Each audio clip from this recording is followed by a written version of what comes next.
Marcus Thorne, 39 years old, a man whose hands were more familiar with the guts of a furnace than the stem of a champagne flute, stood on the manicured edge of paradise and felt like a ghost. He earned $58,000 a year as a senior HVAC technician, a salary that felt solid and respectable in his third ward duplex, but turned to dust and ash here, in the marble-floored expanse of his father-in-law's River Oaks estate. The air, thick with the scent of money, night-blooming jasmine, and roasted duck, was suffocating him. He adjusted the knot on his $45 tie, a gift from his wife, Alana, that felt more like a noose with every passing second. The devastating moment arrived not with a bang, but with a dismissive wave of a hand. Vernon, his father-in-law, a man whose presence filled a room long before his body entered it, was holding court with two investors. These were men in $8,000 Zegna suits, their faces smooth, with the kind of confidence that comes from generations of wealth. Vernon, dressed in a custom Brioni jacket that cost more than Marcus's 2014 Honda Civic, clapped a hand on the shoulder of one investor, Mr. Sterling. The beauty of this project, the crown jewel, is the climate control system, a proprietary, German-engineered marvel. It's what makes the luxury condominiums truly world-class. Mr. Sterling nodded, his eyes gleaming. And your team has the certification for it? I hear the installation and maintenance are notoriously complex. Vernon laughed, a rich, booming sound that never reached his eyes. He gestured vaguely toward the sprawling floor plan on an easel. My team is the best in Texas. We have it all handled. The expertise is entirely in-house. He glanced over and saw Marcus lingering near the French doors, trying to look invisible. Vernon's smile tightened into a bloodless line. He looked from Marcus's earnest, hopeful face to the polished shoes of the investors, and a decision clicked into place behind his cold eyes. He leaned in, his voice a conspiratorial whisper that carried across the cavernous room. We believe in a certain standard of excellence, a seamless presentation. We keep the architects and the financiers at the table. The labor stays behind the scenes. He then looked directly at Marcus. His gaze was not angry, it was worse. It was utterly indifferent. The look one gives a piece of furniture that is in the way.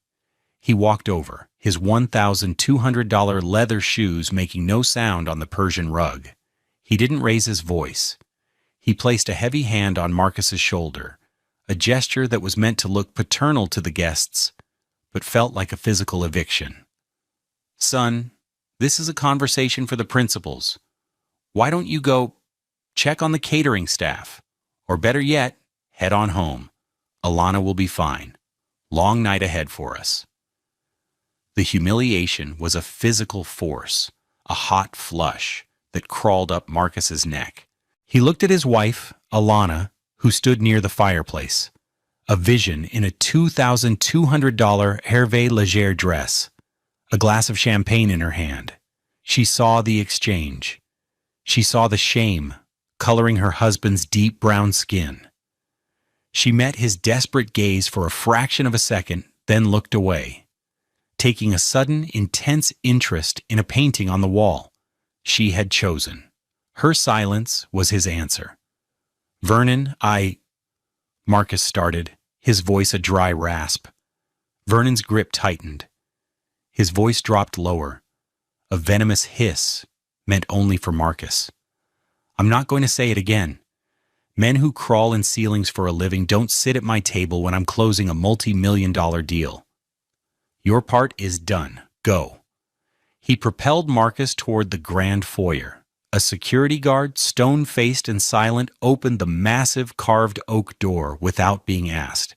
The message was clear. Get out. Marcus looked back one last time. Alana was now laughing at something Mr. Sterling said, her hand fluttering to her throat. She didn't look back. She had erased him. In that moment, standing on the threshold of the life he thought he was building, Marcus Thorne understood. He wasn't family. He was hired help, and his services were no longer required. The heavy door clicked shut behind him, the sound of the lock sliding into place sealing his fate. He had no idea how wrong he was. We have to understand what brought Marcus to that moment, to that polished oak door clicking shut on his life. It wasn't a sudden betrayal, but the final, crushing payment on a debt of 1,000 small humiliations he had been accumulating for 5 years. The story of Marcus and Alana had begun not in River Oaks, but in the vibrant, historic heart of Houston's Third Ward. They met at a jazz club, a small, dimly lit place where the music was honest and the drinks were cheap. Marcus, a proud black man with a quiet strength and a smile that could light up a room, was there with friends after a long week of wrestling with commercial air handlers. Alana was there with a bachelorette party, a dazzling creature who seemed out of place, yet captivated by the raw authenticity of the music. He loved her instantly. He loved the way her laughter filled his small, 1,200 square foot duplex on Alabama Street, a home he'd bought with a decade of careful savings. He loved cooking for her in his simple kitchen, the sizzle of garlic and onions in a pan a testament to his simple, heartfelt affection. In those early days, their differences were charming. He would show her how to fix the finicky garbage disposal, his large, capable hands moving with a practiced grace. She would rearrange the throw pillows on his $600 Ashley furniture sofa, bringing a touch of an artist's flair to his practical world. Their wedding was a compromise. He wanted a small church service and a backyard barbecue. Her father, Vernon, insisted on the Houstonian Hotel, a lavish affair that cost over $80,000. Marcus's contribution, a painstakingly saved $10,000, was dismissed by Vernon as a sweet gesture and used to cover the cost of the string quartet. Marcus swallowed his pride, telling himself this was for Alana. This was to make her happy. He stood at the altar in his rented tuxedo, watching her walk toward him, and believed their love could bridge the chasm between their worlds. The facade of their domestic normalcy was built on a foundation of his hard work and her expensive tastes. A typical Saturday would begin with Marcus waking at 6 a.m. to make breakfast.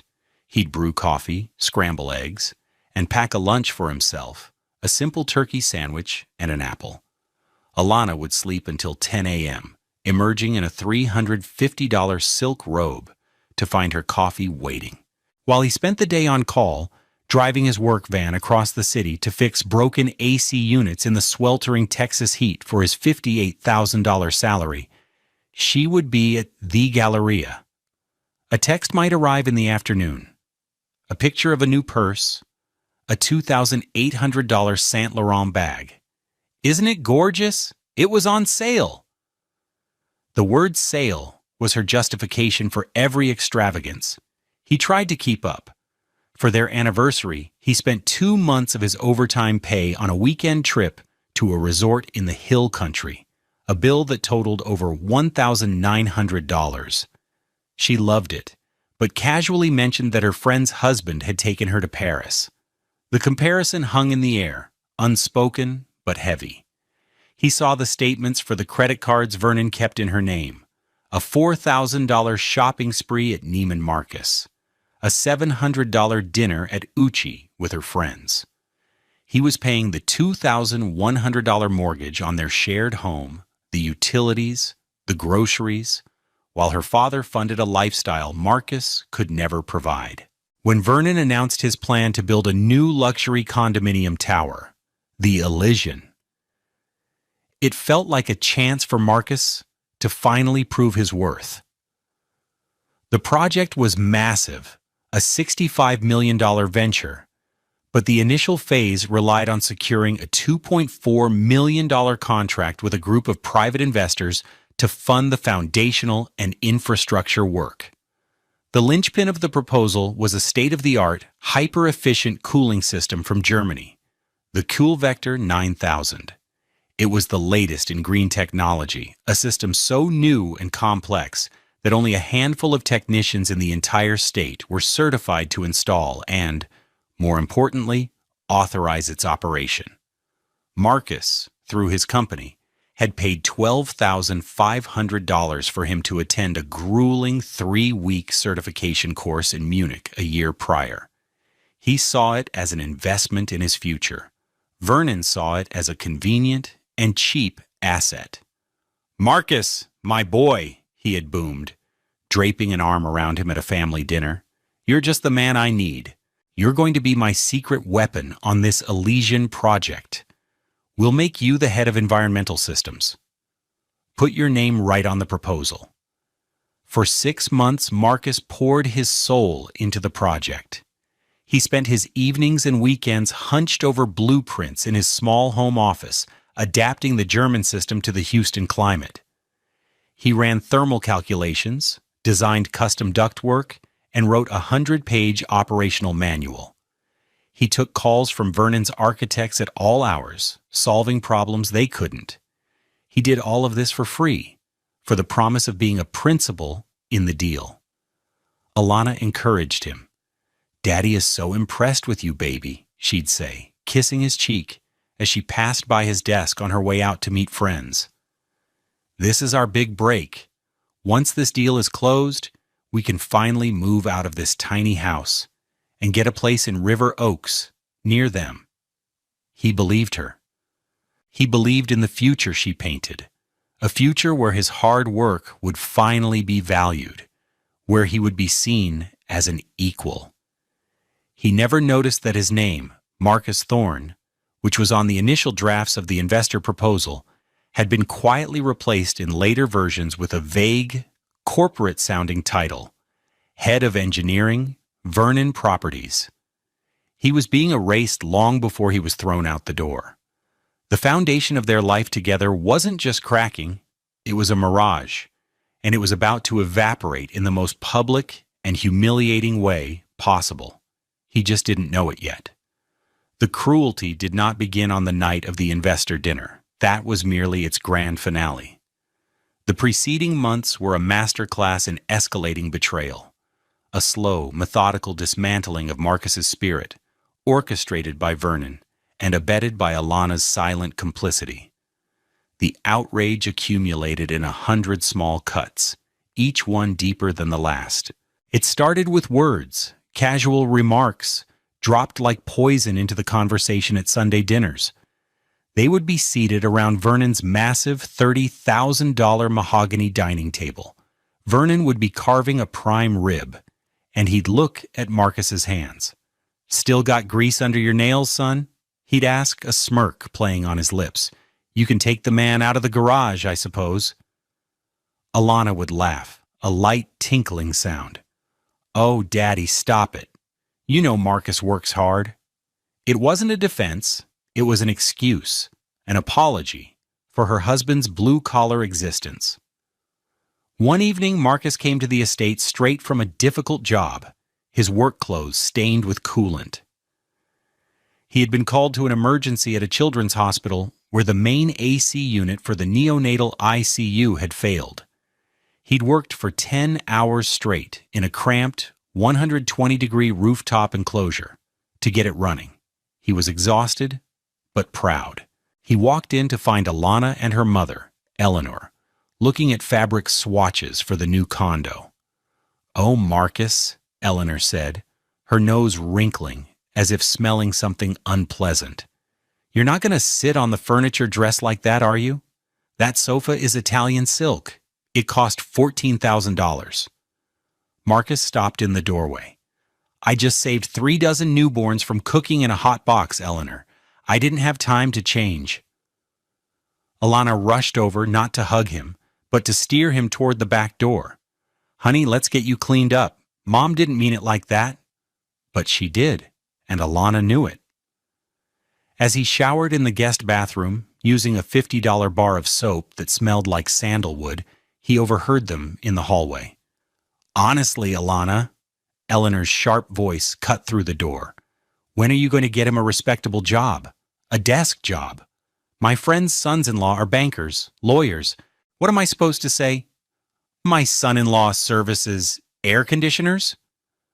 The financial betrayals became more brazen.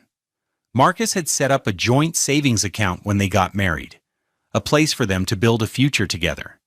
He diligently deposited $500 every month. He checked the balance one Tuesday, planning to buy a new set of high-end diagnostic tools that cost $1,800. He had saved up nearly $8,000.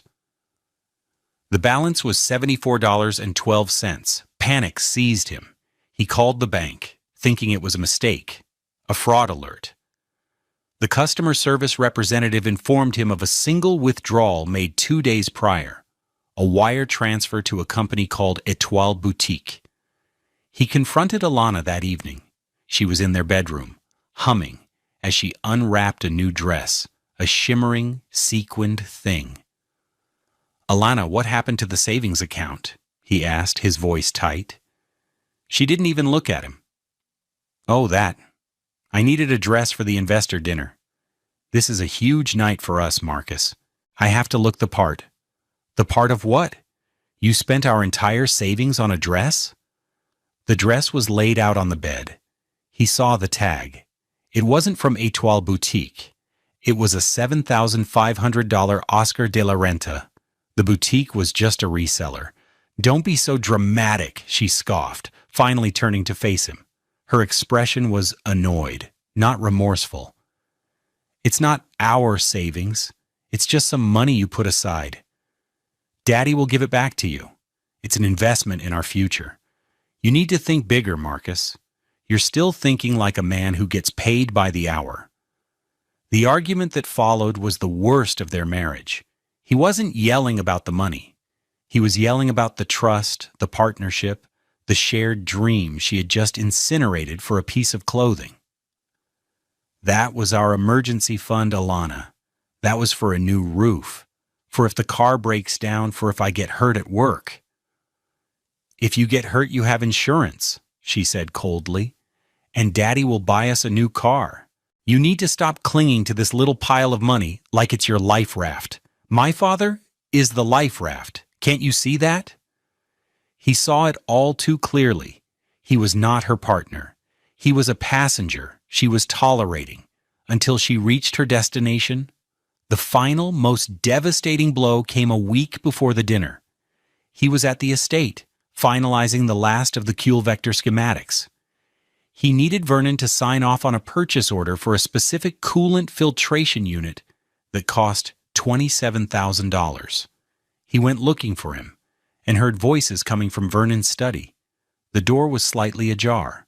It was Vernon and Alana. He stopped, his hand raised to knock, but the words froze him in place. "He's getting sentimental about the project," Vernon said, his voice laced with contempt. "He keeps talking about his contribution." I had to remind him that his name isn't on the corporate charter. "He's just proud, Daddy." Alana's voice was soft, placating. "He's worked so hard on it." "He's a mechanic, Alana. A very useful one, I'll grant you. But he's done his job. Once the investors sign that check and the system is authorized, his involvement is over. I can't have him at board meetings talking about pressure valves and condenser coils. It's embarrassing." Marcus felt the floor drop out from under him. His breath hitched. Then came Alana's reply, the words that would echo in his mind for the rest of his life. "I know, Daddy. I get it. He's a lot. But he's sweet. We just have to manage him through this last part. Let him have his moment at the dinner.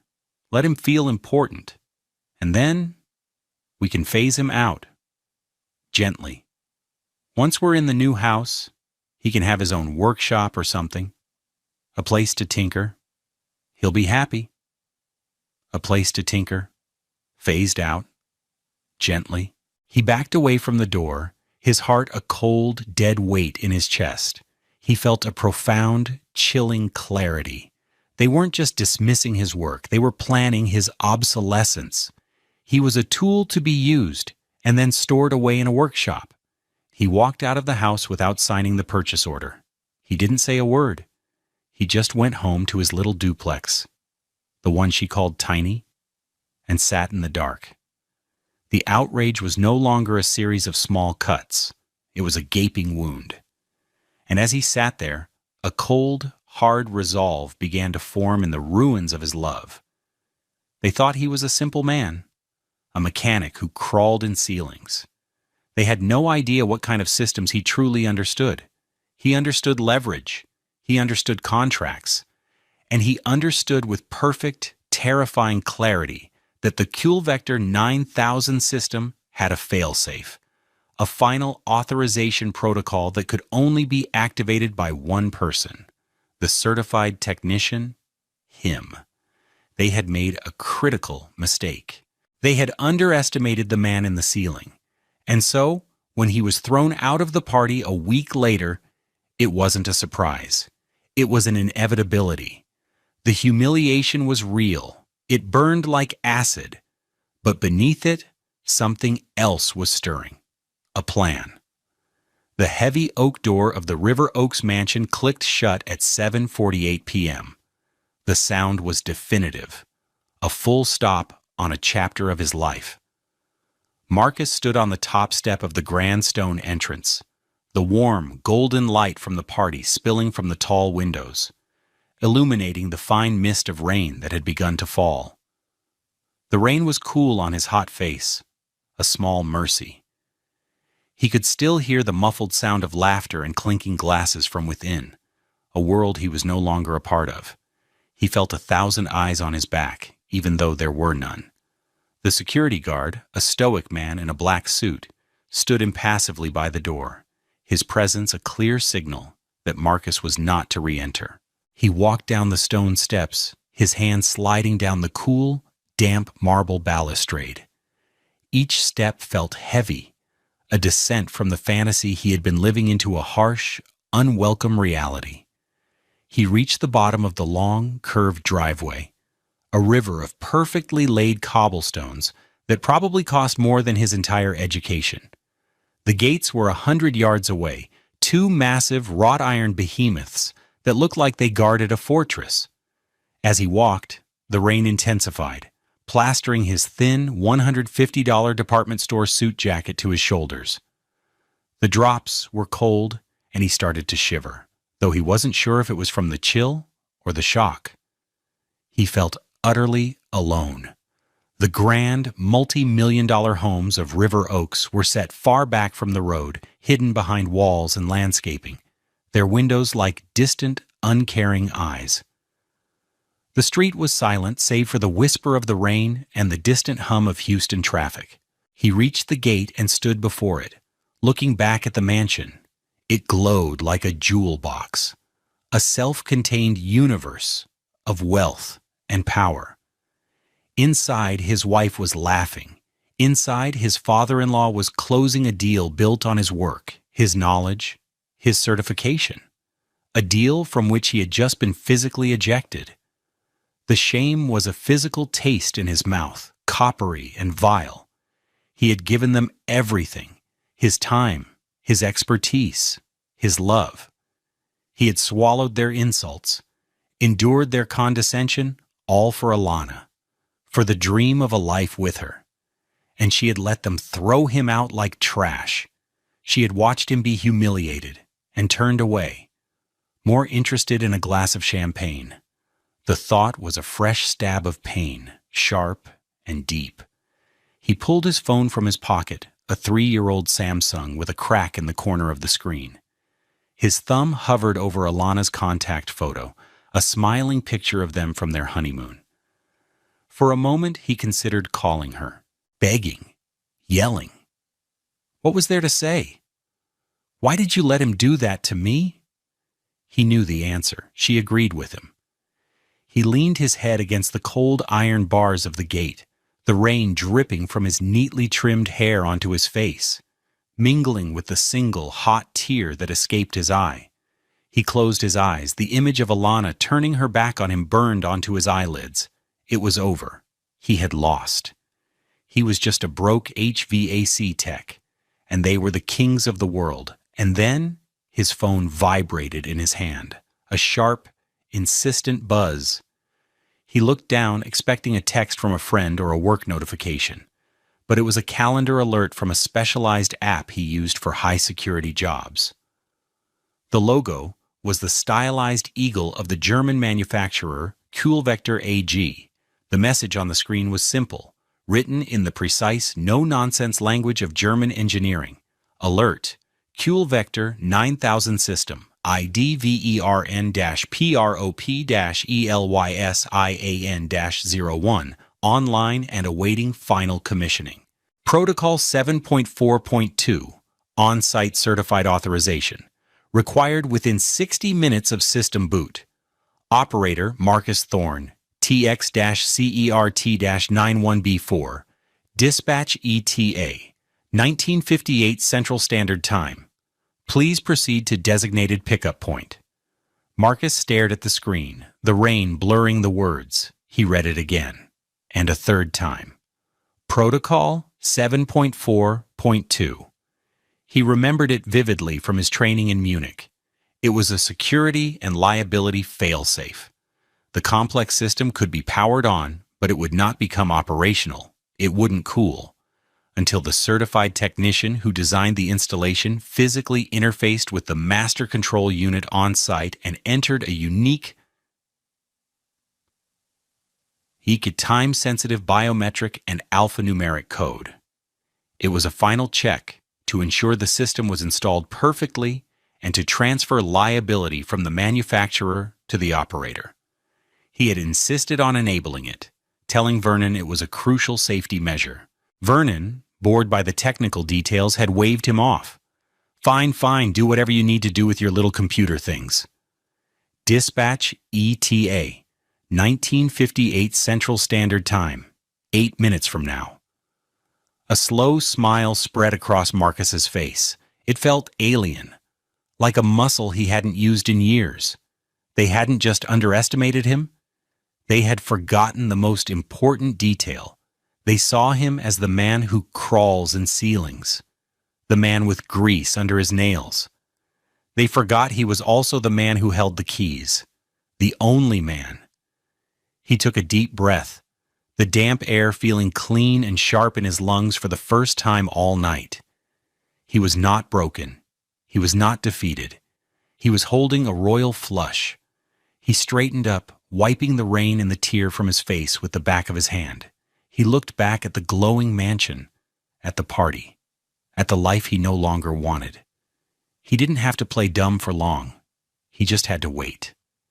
8 minutes. He began to walk away from the gate, not back toward his car, but down the wide, empty sidewalk of River Oaks Boulevard, a man with a purpose. The rain didn't bother him anymore. It felt like a baptism. The old Marcus, the one who took the insults and swallowed his pride, was drowning in that rain. A new one was about to be born. What she didn't know, what Vernon didn't know, was that the most important guest of the evening wasn't in the dining room. He was out on the street, waiting for his ride, and it wasn't a taxi. The 8 minutes between the alert and the dispatch ETA were the most transformative of Marcus's life. As he walked along the dark, wet pavement of River Oaks Boulevard, a profound and chilling calm settled over him. The frantic, humiliated man who had been ejected from the party was gone. In his place was a strategist, a technician analyzing a critical system failure. The system in this case was his life. His mind, usually occupied with airflow rates and refrigerant pressures, was now running a different kind of calculation. It was a strategic planning session, held in the theater of his own thoughts. He didn't need a lawyer's office with mahogany desks and leather-bound books. His knowledge was more potent than any legal precedent. It was written in the technical specifications of a contract and the proprietary code of a German machine. He replayed the last 6 months in his head, but not with the sting of emotion. He saw it now as a data stream of evidence. Evidence point 1. The contract. The service agreement he had signed with Vernon Properties was not a simple work for hire. At the insistence of the Kuhlvector legal team in Germany, it contained a specific clause, Section 11b, that named him Marcus Thorne, TX-CERT-91B4, as the sole commissioning agent. The clause stipulated that final payment for the system's installation, a sum of $350,000, was contingent upon his signed and dated authorization form. He had the only copy of that form. Evidence point 2. The system's black box. The Kuhlvector 9000, much like an airplane, had a data recorder. Every action, every login attempt, every command was logged. When the system was powered on at, he checked his watch, 7:42 p.m., it started a 60-minute countdown. If his authorization wasn't entered by 8:42 p.m., the system would not only refuse to cool, it would enter a hard lockdown. A factory reset would be required, a process that had to be done by a team flown in from Munich at a cost of over $90,000 and a delay of at least 2 weeks. Evidence point 3, the investor agreement. He had seen the term sheet Vernon had with the investors. He remembered a specific penalty clause. Project delays due to failure to meet operational benchmarks will incur a penalty of $5,000 per diem against the initial capital draw. Vernon hadn't just put himself in a bind, he had put himself in a financial vice that tightened with every passing minute. He stopped under the dripping branches of a massive live oak tree, the Spanish moss hanging like gray curtains. He pulled up the digital copy of the investor proposal he still had on his phone. There it was, on page 12, under the key personnel section. His name was gone, replaced by the generic title. Vernon and Alana hadn't just insulted him. They had committed a form of fraud. They had represented to their investors that the expertise for the most critical component of the project was in-house, implying it belonged to Vernon Properties. But it didn't. It belonged to Marcus Thorne, a man they had just thrown out into the rain. His plan formed with the cold, clean logic of an engineering schematic. Phase 1, silence. He would not answer their calls. When they realized something was wrong, their first reaction would be confusion, then annoyance. They would try to reach him. He would let the pressure build. Phase 2, leverage. The helicopter was not just a ride, it was a public statement. It would arrive not at some discreet back entrance, but at the designated pickup point he himself had programmed into the dispatch request weeks ago, as per security protocol for VIP clients, the front lawn. It was a detail so audacious Vernon would have never thought to question it. Phase 3, the terms. When they finally, desperately got him on the phone, he would not be emotional. He would not yell or accuse. He would be a businessman discussing a contract. His terms would be simple, precise, and non-negotiable. The humiliation he felt earlier was burning away, replaced by a glacial resolve. He wasn't seeking revenge. He was seeking restitution. This wasn't about hurting them. It was about correcting a balance sheet that had been criminally miscalculated. They had assigned him a value of 0. He was about to present them with a new invoice. A low, rhythmic thumping sound began to intrude on the quiet hiss of the rain. It was distant at first. A vibration felt more in his chest than heard with his ears. It grew steadily louder, a powerful chopping beat that was utterly alien to the genteel quiet of River Oaks. He looked up at the sky. Through a break in the low clouds he saw it, the flashing navigation lights of a helicopter. A sleek, black Augusta Westland AW-109, a $6 million piece of corporate hardware, was descending toward the estate. His ride had arrived. He started walking back toward the gates, his stride confident and measured. The security guard was no longer standing impassively. He was staring at the sky, his mouth slightly agape, speaking frantically into his wrist communicator. The party had been disturbed. The universe was no longer contained in the jewel box. Something from the outside world was about to crash their perfect evening, and it was coming for him, the man who crawls in ceilings. The sound hit the party first, a deep, percussive whump, whump, whump that vibrated through the half-inch thick glass of the French doors. It started as a curiosity, a distant anomaly. Mr. Sterling paused mid-sentence, his head cocked. "Is that a helicopter?" Vernon waved a dismissive hand, annoyed at the interruption. Probably just the news flying over the city. But the sound grew louder, more insistent, shaking the crystal glasses on the tables. The investors and their wives began to drift toward the windows, their faces a mixture of confusion and alarm. The manicured front lawn, moments before a serene expanse of green under the garden lights, was now being battered by a rotor wash that sent leaves and rain flying in a chaotic vortex.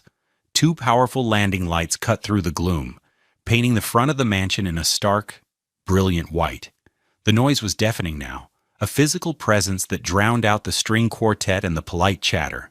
Vernon's face, which had been a mask of genial authority, was now tight with fury. Who had the audacity to interrupt his moment of triumph? He strode to the window, Alana close behind him. Through the wind and rain, they saw the source of the commotion. A sleek, black helicopter, the kind you see in movies carrying billionaires or special forces, was hovering just feet above the lawn. On its side, barely visible, was the eagle logo of Vector AG. "What in God's name is that?" Vernon roared to no one in particular. His phone rang. It was his head of security. "Sir, there's a helicopter trying to land on your lawn. They're not responding to hails. What are your orders?" "Orders? Tell them to get the hell out of my airspace. This is private property. I'll have them slapped with so many violations." But before he could finish, the helicopter touched down, its skids sinking slightly into the soft, rain-soaked turf. The roar of the engine spooled down to a high-pitched whine. A side door slid open. A man in a flight suit and helmet leaned out. He wasn't looking at the house. He was scanning the driveway, the gate. Then he raised a hand to his helmet, speaking into his microphone. Inside the house, the guests were buzzing, the deal forgotten. This was far more interesting. Alana grabbed her father's arm, her knuckles white. "Daddy, what is happening? Is this part of the presentation?" She was hoping, praying, that this was some bizarre, extravagant flourish he had planned. Vernon's face was a mottled shade of red and white. "Of course it's not part of the presentation. I don't know what this is." His phone rang again. It was Mr. Sterling's assistant. "Vernon, what's going on? The investors are getting nervous." Then, a new voice cut through the chaos. A calm, professional voice, amplified through the helicopter's external speakers, echoed across the lawn. "Paging Marcus Thorne. We are on site for Protocol 7.4.2 commissioning. Please proceed to the vehicle. We are on a 60-minute countdown." The name dropped into the stunned silence of the dining room like a stone. Marcus Thorne. Alana went pale. She looked at her father, whose face had frozen in a mask of disbelief. All the blood had drained from it. "Marcus," she whispered, "what does Marcus have to do with this?" Vernon didn't answer. He was staring out the window, his mind racing, connecting the dots with sickening speed. The German system, the certification, the little details he had dismissed, the man he had just thrown out. "We are on a 60-minute countdown?" He fumbled for his phone, his fingers suddenly clumsy. He scrolled to Marcus's name and hit dial. It went straight to voicemail. He tried again. Voicemail. Panic, cold and sharp, pierced through his arrogance. He looked at Mr. Sterling, who was now watching him with a narrow, suspicious gaze. The $2.4 million deal was evaporating before his eyes. "Alana, call him," he hissed, his voice a strained whisper. "Call your husband. Get him on the phone now." Alana, Her hands trembling, dialed. She listened for a moment, then looked at her father with wide, terrified eyes. "It's going to voicemail." The pilot's voice crackled over the speaker again, more insistent this time. "Commissioning Agent Thorne, we have a hard deadline of 2042 Central Standard Time. Authorization failure will trigger a system-wide lockdown and require factory intervention. Please confirm your status." Vernon felt a wave of nausea. Factory intervention. That meant delays, penalties, humiliation. He ran out of the dining room, pushing past startled guests, and wrenched open the front door. He stood on the top step, the wind and rain whipping at him, and bellowed into the night. "He's not here."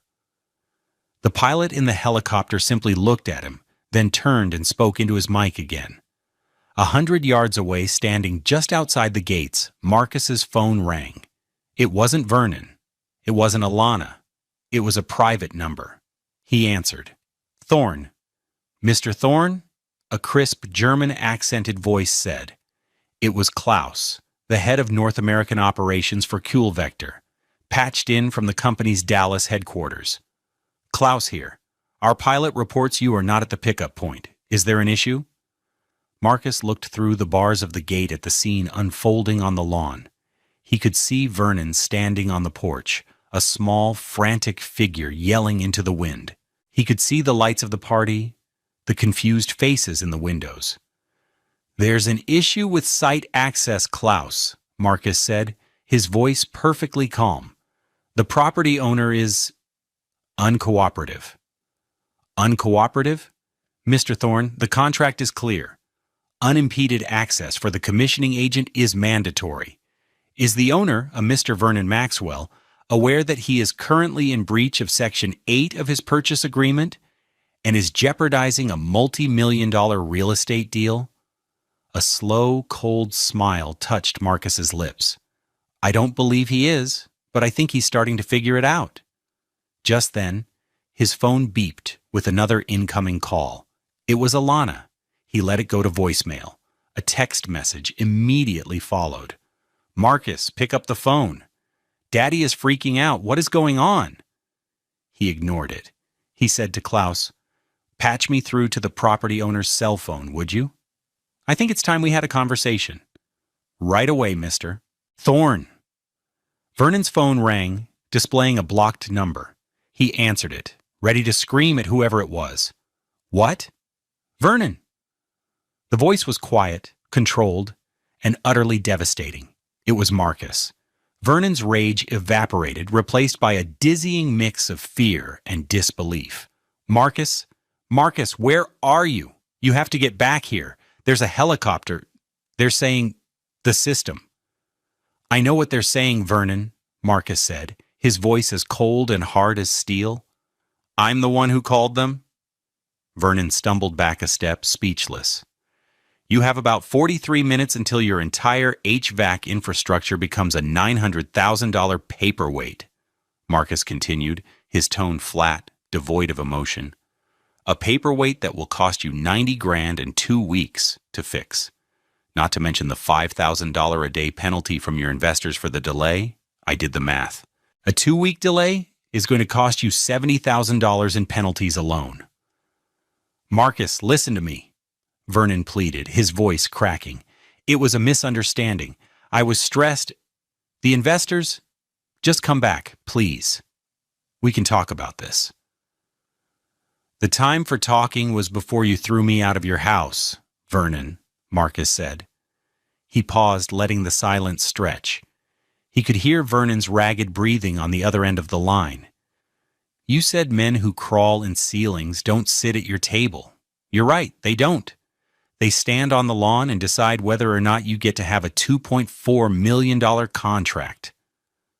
Vernon was silent. Utterly, completely silent. The public humiliation was absolute. "So, here's the new table," Marcus said, his voice dropping even lower. "You're going to walk over to your security guard at the gate. You're going to tell him to open it. Then you're going to walk back to your house. I'm going to come in, do my job, and leave. And tomorrow morning, at 9 a.m., a courier will deliver a new contract to your office. It will have two parts. First, a bill for a special commissioning fee in the amount of $350,000, payable to Thorn Precision Climate, my new company. That's the fee for saving your deal tonight. $350,000? Vernon choked out. That's non-negotiable, Marcus stated. Second, it will be a 5-year, exclusive service and maintenance contract for the Elysian Tower's entire HVAC system at a rate of $120,000 per year, also non-negotiable. You will sign it, and the courier will wait for it. If it is not signed, I will file a lien against the property for the full cost of the system I installed, and I will inform CuleVector that their technology is being used by an unauthorized party. I will also be happy to have a conversation with Mr. Sterling about the in-house expertise you claim to have. He could hear Alana's voice in the background now, frantic. What is he saying, Daddy? What does he want? You have 60 seconds to decide, Vernon, Marcus said, his voice final. And tell Alana not to bother calling me again. My business is with you now. The clock is ticking. He hung up the phone. He stood in the rain, a king on his own small patch of sidewalk, and waited. Less than 30 seconds later, he heard the buzz of the intercom. The massive iron gates began to swing silently inward. The aftermath was not a single explosion, but a cascade of failures, each one a direct consequence of Vernon's hubris and Alana's betrayal. The downfall was as meticulous and systematic as the HVAC plan Marcus had designed. The first consequence was immediate and public. Marcus walked calmly up the long driveway, the helicopter's landing lights illuminating his path like a spotlight on a stage. He didn't look at Vernon, who stood on the porch, drenched and defeated. He didn't look at the faces of the investors pressed against the glass. He walked with the quiet confidence of a man who owned the moment completely. He entered the house, the security guard now holding the door open for him, his eyes downcast. He walked past Alana, who stood in the foyer, her face a mess of tears and confusion. Marcus, baby, please, she started. He walked past her as if she were a ghost, not even a flicker of acknowledgement in his eyes. He went directly to the basement control room, interfaced with the CuleVector master unit, and with a few keystrokes and a scan of his thumb, authorized the system. A green light blinked on the panel. A soft hum filled the room as chilled air began to flow through the building. His job was done. He walked back up the stairs and out the front door, disappearing into the night without another word. The helicopter's engine spooled up and it lifted off the lawn, vanishing into the clouds as quickly as it had appeared. The party was over. The investors, spooked by the display of internal dysfunction and Vernon's clear lack of control, made their excuses and left within minutes. Mr. Sterling paused at the door, his expression cold. Vernon, he said, his voice flat, this has been illuminating. My partners and I will need to reconsider the terms of our agreement. This is not the seamless operation you promised. We'll be in touch. The $2.4 million contract wasn't dead, but it was on life support, and the terms were about to get much, much worse for Vernon. The second consequence arrived at 9:01 a.m. the next morning, exactly as Marcus had promised. A courier delivered a crisp manila envelope to Vernon's office. Inside was the invoice for $350,000 made out to Thorn Precision Climate, LLC, a company Marcus had registered online for $300 the night before, and the 5-year, $600,000 service contract. Vernon stared at it, his hands shaking with rage. He called his lawyer, a shark who billed at $1,500 an hour, looking for a way out. The lawyer's advice was brutal and swift. Pay him, Vernon. You have no leverage. He can place a mechanic's lien on the property that will halt all financing. He can report you to the manufacturer, who will likely sue you for breach of contract. And if he talks to those investors about what really happened, you won't just lose their money, you'll be sued for misrepresentation. The man has you cornered. Sign the papers. The third consequence was a storm of frantic, pathetic messages from Alana. Marcus didn't block her number. He let the messages accumulate, each one a testament to her unraveling. Voicemail 1, 10:15 p.m., night of the incident. Marcus, I don't know what just happened. You can't just walk away. This is our life. Call me. We need to talk. Tone, confused, demanding. Voicemail 2, 8:30 a.m. next day. I just saw the invoice Daddy sent me a picture of. Are you insane? $350,000? You're trying to destroy him. You're trying to destroy us. How could you be so cruel? Tone, angry, accusatory. Voicemail 3, 1:45 p.m. A text message this time. My Amex was just declined at the salon. Daddy cut off my cards. He's blaming me for this. You did this to me, Marcus. I hope you're happy. Voicemail 4, 6:20 p.m. Baby, please. I'm sorry, okay? I'm so sorry. I should have stood up for you. I was scared of him. I love you. Please, just come home. We can fix this. I'll pay you back for the dress. I'll do anything. Tone, pleading, desperate. Voicemail 5, 11 p.m. The sound of her crying, thick and messy. I'm at our house, your house. I keep waiting for you to walk in. It's so empty. I miss you. I made a mistake. A terrible, terrible mistake. Don't let this be the end. Please. Tone, broken. Marcus listened to them all, one after the other, sitting in the quiet of his duplex. He felt a pang of something, not love, but a sad, hollow echo of it. He felt pity for the woman she had become, so dependent on her father's money that she had traded her own soul for it. But he felt no desire to go back. That door was closed. The final consequence was the quiet, grinding erosion of Vernon's empire. The investors didn't pull out completely, but they renegotiated the deal, leveraging Vernon's desperation. They took an additional 15% equity in the project for the same $2.4 million, a loss to Vernon of what would eventually be worth over $4 million. The $350,000 payment to Marcus, which Vernon had to make from his personal accounts, caused a liquidity crisis that forced him to sell off a portfolio of municipal bonds at a loss of nearly $100,000. His reputation in the tight-knit circle of Houston's elite developers was shattered.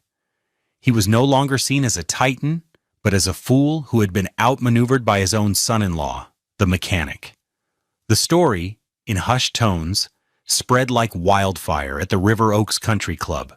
Vernon Maxwell, the man who thought he owned the world, had been brought to his knees by the man he threw out in the rain. Marcus, meanwhile, deposited the $350,000 check. He paid off the $112,000 remaining on his mortgage. He bought the new, top-of-the-line, $1,800 diagnostic tools he had wanted. He invested the rest into his new company. He didn't buy a fancy car or a new house. He bought freedom. The freedom to never again have to justify his worth to anyone. 1 year later, the world looked different. The Houston sun, bright and unfiltered, streamed through the large plate glass window of a modest but modern office space on a revitalized block in the 3rd Ward. The sign on the door, in a clean, sans serif font, read, Thorn Precision Climate. Inside, Marcus stood before a large drafting table, not as an employee, but as the owner. The air didn't smell of old money and entitlement. It smelled of fresh coffee, sawdust from the ongoing renovations next door, and possibility. His company was thriving. The mandatory 5-year contract on the Elysian Tower, a project now forever tainted by its disastrous launch, was the bedrock of his business. But it was the work he did afterward that truly defined his success. His reputation for being the brilliant, unshakable technician who had brought Vernon Maxwell to heel had preceded him. Other developers, tired of being gouged by the larger, impersonal firms, started calling. He secured a contract to install and manage the climate systems for a new boutique hotel downtown, a deal worth $75,000 annually. He picked up another for a series of private medical clinics, adding another $90,000 to his revenue stream. He hired 2 young, promising technicians from his own neighborhood, paying them a starting salary of $65,000, more than he had been making after 15 years in the business, plus full benefits. He was no longer a $58,000 a year technician. His company was on track to gross over $400,000 in its first year, with a healthy profit margin. But the numbers on the balance sheet weren't what made him feel wealthy. True wealth, he was learning, was autonomy. It was the quiet satisfaction of building something of his own. It was the respect he saw in the eyes of his young employees, a respect he earned, not demanded. He was looking over the blueprints for his latest project, and it was his favorite one yet. It wasn't a luxury condo or a high-end hotel. It was a proposal for a new community and art center for the children of the Third Ward. He was designing and donating the entire HVAC system, a value of over $150,000, as his first major philanthropic act. He remembered the feeling of helplessness, of being deemed worthless, and he was determined to build a place that screamed the opposite to every child who walked through its doors. You are valued. You belong here. Your creativity matters.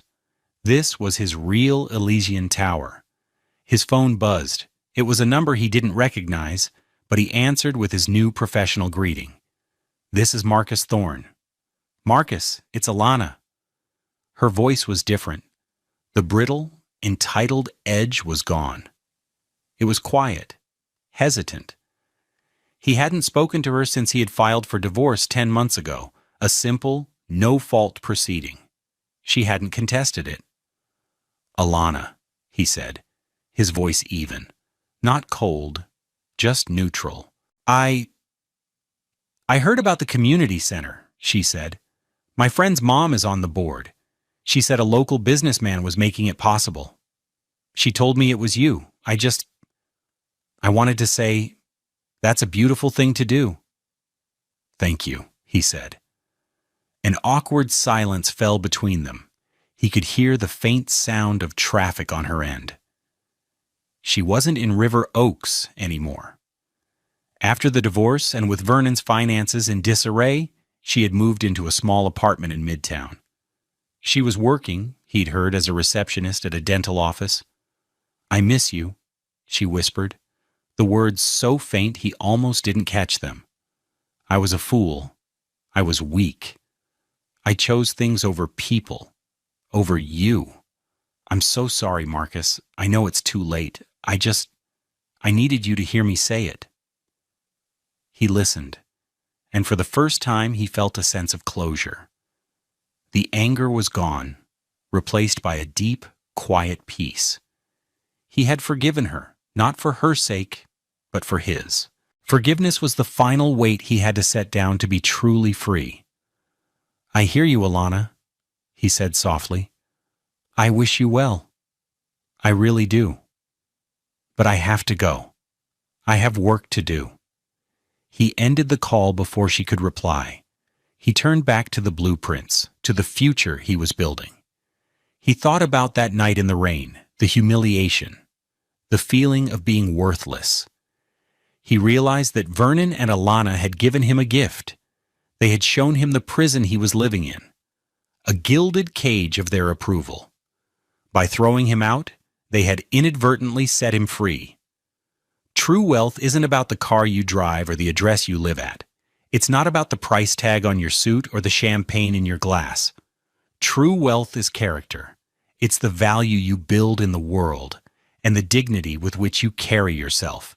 It's the freedom to write your own story, to sign your own name to your life's work, and to know deep in your soul that you are enough. Some people spend their lives in mansions and never learn that. Marcus Thorne learned it in the rain, and it made him the richest man he knew.